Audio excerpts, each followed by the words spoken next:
Então tá aí. Então a gente começa na seção 18.2. Tá aí o nosso Lord Kelvin, né, que é o sujeito, né, o Lord que deu nome à escala absoluta da temperatura, que é a temperatura no Sistema Internacional. Mas eu pus ele aí só para exemplificar. No fundo, a história começa um pouco antes. Bom, um dos principais conceitos da física e da engenharia, na verdade, todo um ramo da física e da engenharia é a termodinâmica. E o estudo, basicamente, que regem as relações entre calor, trabalho e outras formas de energia. Então, a termodinâmica é um ramo da física que atualmente vem avançando aí, mas como ela foi definida no passado, ela é bem estruturada e bem consolidada quando a gente trabalha aí com moles e moles de moléculas, e então, estatisticamente, a gente consegue definir conceitos importantes para entender a relação entre o calor, que é uma energia que a gente vai entender, vai definir o que vem a ser, o trabalho e outras formas de energia, por exemplo, a mecânica. Ela foi a base, né, o entendimento das leis da termodinâmica, como nós veremos nesse capítulo, ela foi a base da primeira revolução industrial, aonde a gente começou então a usar o vapor, né, para movimentar máquinas, né, e colocar as coisas em movimento, né, e dar toda o primeiro passo porque a gente chegou até hoje, né, com essas tecnologias. Naturalmente que existiram também, né, outros avanços na parte do entendimento das forças elétricas, etc. Mas certamente a temperatura foi um passo importante. Entender, né, o conceito de temperatura, as trocas de calor, etc., foi um passo importante para o desenvolvimento da humanidade. Atualmente, aqui vale falar, né, tem todo um estudo também muito recente do que se chama de termodinâmica quântica. Então, agora, os cientistas, recentemente, nos últimos 10 anos, 20 anos, vêm tentando entender como é que um elétron troca calor, né, com um átomo, como é que a gente define calor, como é que a gente define energia térmica, quando a gente fala em pouquíssimas, né, partículas, né? Então, isso está dando origem agora a novas leis, inclusive como é que se define a primeira lei, a segunda lei, a terceira lei, em escalas subatômicas, né? Então, esse é um ramo novo, que eu vou só, obviamente, comentar aqui, não é o nosso propósito, mas vale a pena saber que tem todo um pessoalzinho aí estudando o que a gente chama de termodinâmica quântica para entender trocas de calor, definir trabalho, né? Quando você tem partículas subatômicas. Isso, naturalmente, só para mencionar, o nosso foco aqui é o conceito, como a gente bem conhece, quando envolve moles e moles de partícula, né? Então, a mecânica estatística como se, por si só, dá conta de descrever esses fenômenos, e aí, então, sai todo esse ramo da física aí, que é a termodinâmica. Muito bem.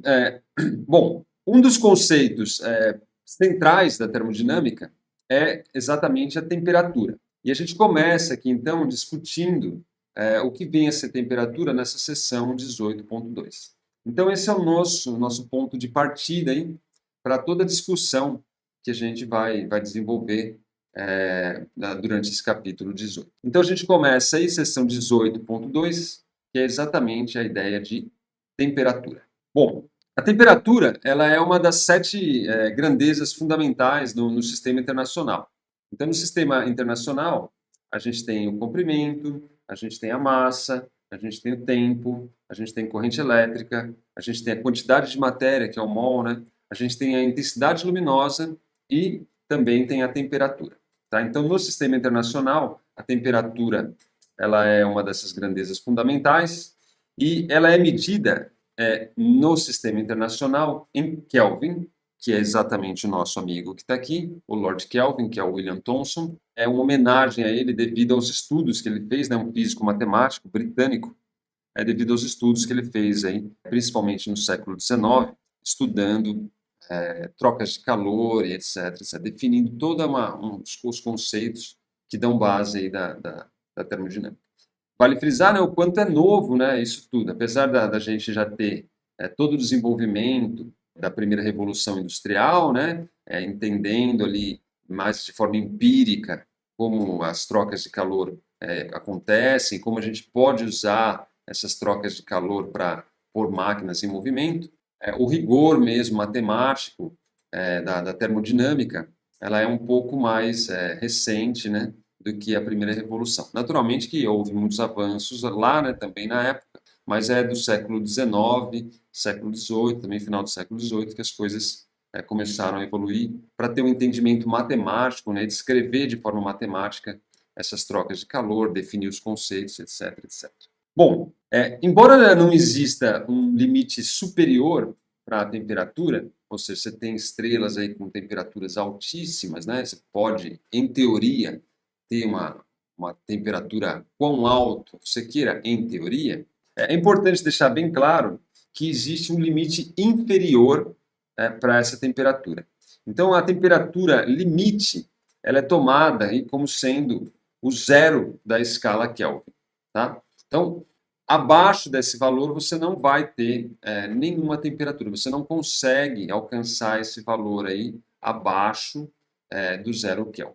Ela é chamada de escala absoluta, a escala Kelvin, exatamente porque o zero dessa escala é o zero absoluto.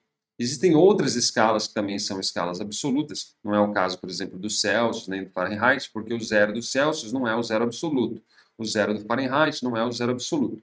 Mas tem outras escalas aí que você pode também definir como zero, aquele zero absoluto, e aí a gente chama então de uma escala absoluta. Então, a escala Kelvin é um exemplo de escala absoluta e é essa que a gente usa no sistema internacional para mensurar a temperatura. Bom, quando o universo começou há aproximadamente uns 13 bilhões de anos atrás, a temperatura dele era da ordem de 10 a 31 Kelvin. Então, 10 elevado a 31 Kelvin. Né? Isso bem na origem do universo. Ao se expandir devido ao Big Bang, né, que a gente acredita que é devido a essa expansão, dado essa explosão entre aspas, né, essa expansão do Big Bang, a temperatura do universo hoje ela é da ordem, em média, né, da ordem de 3 Kelvin. É óbvio que nós não estamos aqui a 3 Kelvin, né, porque nós temos uma estrela muito próxima de nós, né, e isso nos torna um planeta bastante confortável, pelo menos para nós, né. Mas, em média, se você medir toda a temperatura de todo o universo, você vai ter aí uma temperatura na ordem de 3 Kelvin. Então, para a gente dar uma olhada nessas temperaturas típicas, vale a pena aqui a gente inserir a nossa primeira tabela, que é apresentada no livro. Então, aqui tem algumas temperaturas típicas. Eu falei 10 a 31, mas na realidade é 10 a 39. O universo logo após o Big Bang. Aí você tem a maior temperatura em laboratório é 10 a oitava. Aí a superfície do Sol aqui é da ordem de 10.000 Kelvin. O congelamento da água aqui é da ordem de um pouco mais acima de 100, dá uns 200 Kelvin, 270, né, Kelvin, a gente sabe. A temperatura atual do universo, tá vendo? Está da ordem aqui de 1, 2, 3 Kelvin. E a gente começa na evolução do hélio e a menor temperatura obtida em laboratório, que é da ordem de 10 a menos 9 Kelvin. A ebulição do hélio aqui é importante, porque o hélio ele está em estado líquido, né, uma temperatura muito baixa, né? Então ele é muito importante para a gente conseguir refrigerar algo, né, na ordem ali, do zero absoluto. Então, o hélio líquido, né, ele tem aí uma temperatura bem próxima do zero absoluto.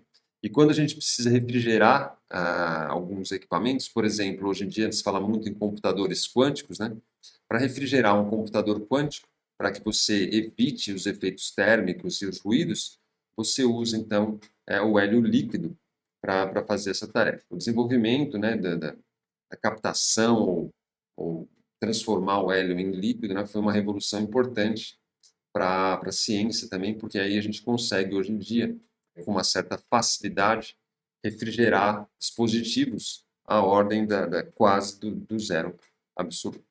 Então, basicamente aqui, a temperatura ela é uma grandeza escalar, parece óbvio, mas é importante enfatizar, uma grandeza escalar, ou seja, não tem direção e sentido, né, como a gente já está bem acostumado. E ela mede, basicamente, e isso é muito importante para a gente ter uma ideia, né, de como funciona, né, a temperatura.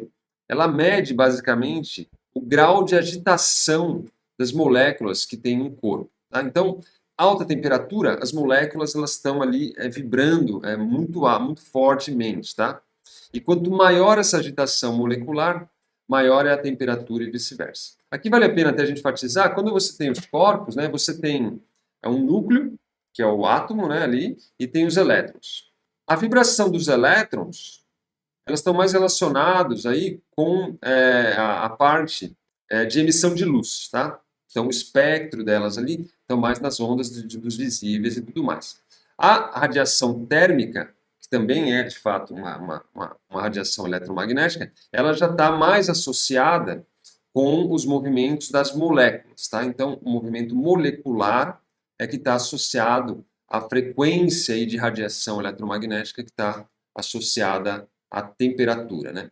Então, você tem ali, lembre-se que para você se atentar, né, você colocar, você vê em alguns filmes, os caras colocam aqueles óculos para enxergar a radiação infravermelho, né? Então, a temperatura ela está logo abaixo ali do visível, né? Na região do infravermelho, né? Então, você tem o vermelho como o visível, frequência menor, você tem o violeta, né, de frequência maior, tanto que você tem o ultravioleta, que são as radiações de alta energia, né?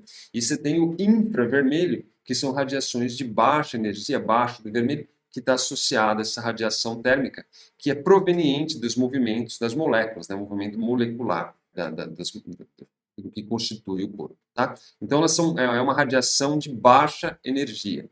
Ninguém pega, por exemplo, câncer, você não ioniza um elétron, um átomo, com radiação térmica, né? Você precisa de frequências altas, né? Por exemplo, ultravioleta, que então é capaz, ou raio-x, né? Que daí tem a capacidade de ionizar, ou seja, arrancar elétrons dos átomos. A radiação térmica é uma radiação de baixa energia, ela não tem essa capacidade aí de ionização, etc. Mas no espectro ali vale a pena a gente ter uma ideia, né? Infravermelho está relacionado ao movimento molecular, radiação de baixa energia associada à minha radiação térmica.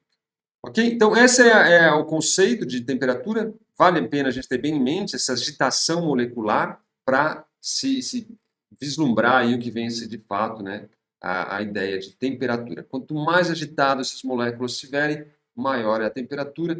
À medida que você vai baixando a temperatura, elas vão então começando a entrar numa situação aí de repouso, né, e começam a ficar cada vez menos agitadas. É por isso, por exemplo, que quando você pega um metal condutor e você diminui a temperatura dele, ele fica com uma resistência menor, porque aí você diminui a agitação dos elétrons também, de todas as moléculas que estão ali, eles ficam mais tranquilinhos, né, mais sossegados, e fica mais fácil de você colocar uma diferença de potencial e pôr esses elétrons para andar. Então, quanto menor a temperatura, menor a resistência que você tem para, por exemplo, pôr uma corrente num metal ou num circuito qualquer.